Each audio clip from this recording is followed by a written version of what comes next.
வணக்கம் மக்களே. இன்றைக்கி நம்ம என்ன டிஷ் பார்க்க போகிறோம் அப்படின்னா காடை பெப்பர் ரோஸ்ட் செய்கிறது எப்படின்னா பார்க்க போகிறோம். முதல்ல வெங்காயம் ஒரு 2 வெங்காயம் எடுத்துக்கோங்க, சின்ன சின்னதாக கட் பண்ணிக்கலாம். அதுக்கப்புறம் பச்சை மிளகா தேவையான அளவு, உங்களுக்கு காரம் அதிகமாக வேணும்னா இன்னும் கூட எக்ஸ்ட்ரா எடுத்துக்கோங்க. இஞ்சி பூண்டு தேவையான அளவு எடுத்து நம்ம உரலில் வச்சு இடிச்சிக்கலாம். உரல் இல்லைன்னா மிக்சியில் கூட லைட்டாக ஒன்றும் பாதியமாக அரைச்சிக்கலாம்.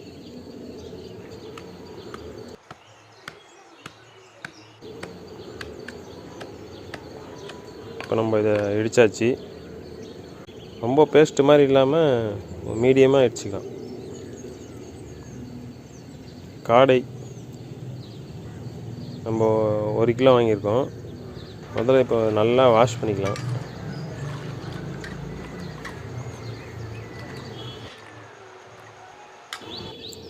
முடிஞ்ச அளவுக்கு நல்லா இப்போ க்ளீன் பண்ணிவிடுங்க. இப்போ இருக்க காலகட்டத்தில் நல்லா க்ளீன் பண்ணி செஞ்சால் இன்னும் சேஃப்டியாக இருக்கும். அதனால் மஞ்சத்தூள் போட்டு நல்லா இன்னொரு வாட்டி தரோவாக வாஷ் பண்ணிவிடுங்க.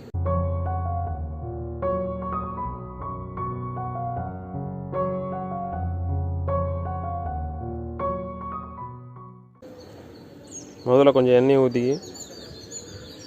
சோம்பு 1 ஸ்பூன்,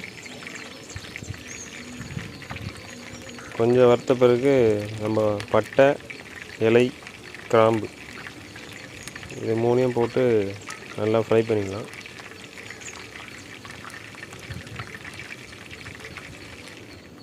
கொஞ்சம் பொன்னிறமாக வந்த பிறகு இடித்து வச்சுருந்த பூண்டு, இஞ்சி,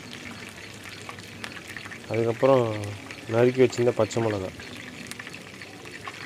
இதையும் போட்டு நல்லா அந்த பச்சை வாசனை போகிற வரைக்கும் வதக்கிக்கலாம்.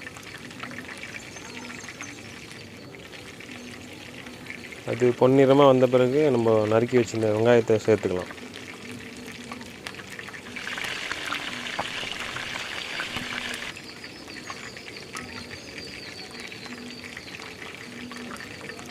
எண்ணெயிலேயே நல்லா வதக்குனா தான் நம்மளுக்கு இந்த டேஸ்ட் கிடைக்கும்.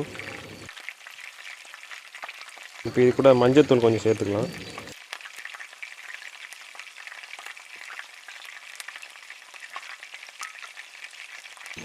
உப்பு தேவையான அளவு சேர்த்துக்குங்க. பத்தலைனா கடைசியில் கூட கொஞ்சம் ஆட் பண்ணிக்கலாம். கொஞ்சமாக சேர்த்துக்குங்க. இது ரொம்ப இலை, சில பிரியாணிக்கெல்லாம் போடுவோம்ல, அந்த இலை தான் அது. ஒரு ஃப்ளேவர் கொடுக்கும். இப்போ நம்ம அந்த வாஷ் பண்ணி வச்சுருந்த காடையை இதில் சேர்த்துக்கலாம்.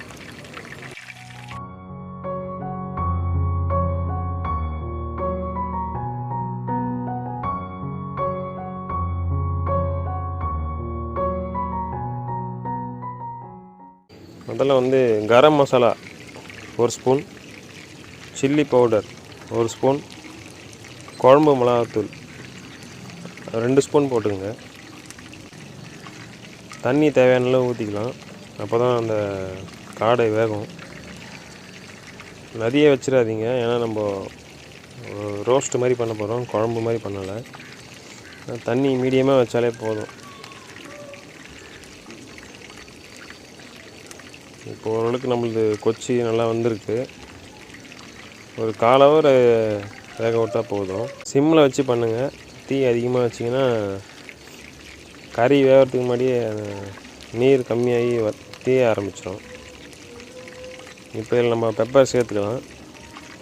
காரம் அதிகமாக வேணும்னா இன்னும் கூட எக்ஸ்ட்ரா சேர்த்துக்கலாம். நம்ம ஒரு 4 ஸ்பூன் போட்டிருக்கோம் பெப்பர் பவுடரு. ஓகே, நம்மளுக்கு காடை பெப்பர் ரோஸ்ட் தயாராகிடுச்சு. கண்டிப்பாக அந்த வீடியோ உங்களுக்கு பிடிச்சிச்சுன்னா கமெண்ட் பண்ணுங்கள், லைக் பண்ணுங்கள், ஷேர் பண்ணுங்கள். மறக்காமல் சப்ஸ்கிரைப் பண்ணிவிடுங்க. ரெகுலராக நம்ம இந்த மாதிரி குக்கிங் வீடியோஸ் வந்துகிட்டே இருக்கும் உங்களுக்கு. நெக்ஸ்ட்டு ஃபேமிலியோட ஒரு சிக்கன் பிரியாணி வீடியோ ரெடி ஆகிட்டு இருக்குது. கூடிய சீக்கிரம் அந்த வீடியோ நம்ம சேனலில் போடுறோம். கண்டிப்பாக பார்த்து என்ஜாய் பண்ணுங்கள். Until then tata, bye by.